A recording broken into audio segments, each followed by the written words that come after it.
सुकमा से बड़ी खबर आपको बता दें, जहां पर जगरगुंडा केरलापाल एरिया कमेटी समेत कई सक्रिय गिरफ्तार किए गए हैं। जगरगुंडा एरिया कमेटी का प्रमुख नक्सली कमांडर लखमा भी गिरफ्तार किया गया है। नक्सलियों के जमीनी स्तर वर्षों से सक्रिय नक्सली मदन उर्फ जग्गू दादा भी गिरफ्तार किए गए हैं। इलाके में चर्चित एरिया कमांडर सोढ़ी मनाली भी गिरफ्तार किया गया है। TSG CM समेत 50 नक्सलियों को आंध्र प्रदेश पुलिस ने गिरफ्तार किया है।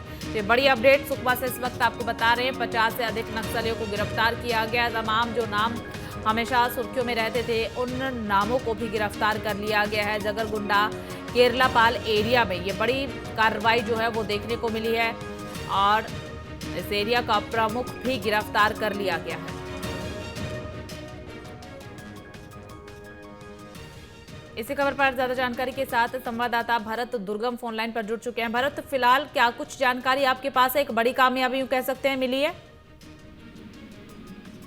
बिल्कुल, देखिए आपको बता दूं, सुकमा जिले के अंतर्गत जगरगुंडा एक ऐसा इलाका पड़ता है जो केरलापाल एरिया जो कमेटी है उस इलाके के जो नक्सली कहा जाते हैं, जो काफी हार्डकोर नक्सली कहा जाता है, जो बेहद सक्रिय थे, उन इलाकों पे सक्रिय थे जिन इलाकों पे उनकी मौजूदगी लगातार दर्ज हुआ करती थी। ऐसे में जिस तरीके से जो बड़ा ऑपरेशन चलाया गया, कल आपने देखा कि जिस तरीके से जो बड़े पद पे काबिज CM के पद पे काबिज मांडवी वर्मा को ग्रेहाउंड से जो जवान है तेलंगाना में उन्होंने ढेर किया था। उसके बाद आज एक बड़ी खबर बाहर निकल के आ रही है।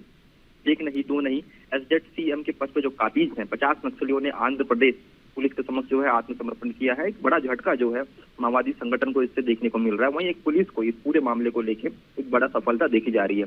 वहीं अगर बात की जाए नक्सली कमांडर की गिरफ्तारी की, तो लखमा भी गिरफ्तार हो चुका है, जो नक्सलियों की जमीनी स्तर पर जो वर्षों से काफी सक्रिय माना जाता था, जिसका नाम बदरन्ना उर्फ जग्गू दादा भी उसे कहा जाता था। क्योंकि नक्सली संगठन में एक नाम से लोग अंकित नहीं होते, अलग अलग नाम से वो अंकित किए जाते हैं ताकि उनकी जो असली आइडेंटिफिकेशन है वो बाहर निकल के ना आए लोगों के बीच में। तो एक बड़ा ये चीज जो है वो देखने को मिलती है। ऐसे में जो जोगा राव है उसको पुलिस के जवानों ने और कई जो नक्सली हैं वो आत्मसमर्पण की एक बड़ी सफलता देखी जा रही है। पूरे इलाके की अगर बात की जाए, पूरे आंकड़े की अगर बात की जाए तो 50 नक्सलियों ने आत्मसमर्पण किया, जिसकी सूची कुछ देर के बाद ही प्रेस नोट के माध्यम से प्रेषित हो जाएगी। जी ठीक है भरत, देखिए जिस तरीके से हम लगातार देख रहे हैं नक्सलवाद के खिलाफ कार्रवाई की जा रही है, अभियान चलाए जा रहे हैं जोरों शोरों से। बीते दिन एक बड़े नाम का हिडमा का मारा जाना, ढेर किया जाना, वो एक बड़ी कामयाबी सुरक्षा बलों के लिए थी। और इस घटना के बाद, इस मुठभेड़ के बाद यूं भी कहा जा रहा था कि कहीं ना कहीं नक्सलवाद अब कमजोर होगा। और आज नतीजा देखने को भी मिल रहा है कि कई नक्सली आज भी गिरफ्तार किए गए हैं। जिस तरीके से लगातार ये कार्रवाई हो रही है, यूं कह सकते हैं कि नक्सलवाद की कमर टूट रही है और जो टारगेट रखा गया है मार्च 2026 उससे पहले ही लक्ष्य हासिल हो जाएगा। देखिए बिल्कुल, जिस तरीके से ऑपरेशन हो रही है, जिस ऑपरेशन को देखा जा रहा है, इस ऑपरेशन से बिल्कुल अंदाजा है, लोगों के बीच में ऐसा चर्चा बनी थी कि माओवाद समाप्त नहीं होगा।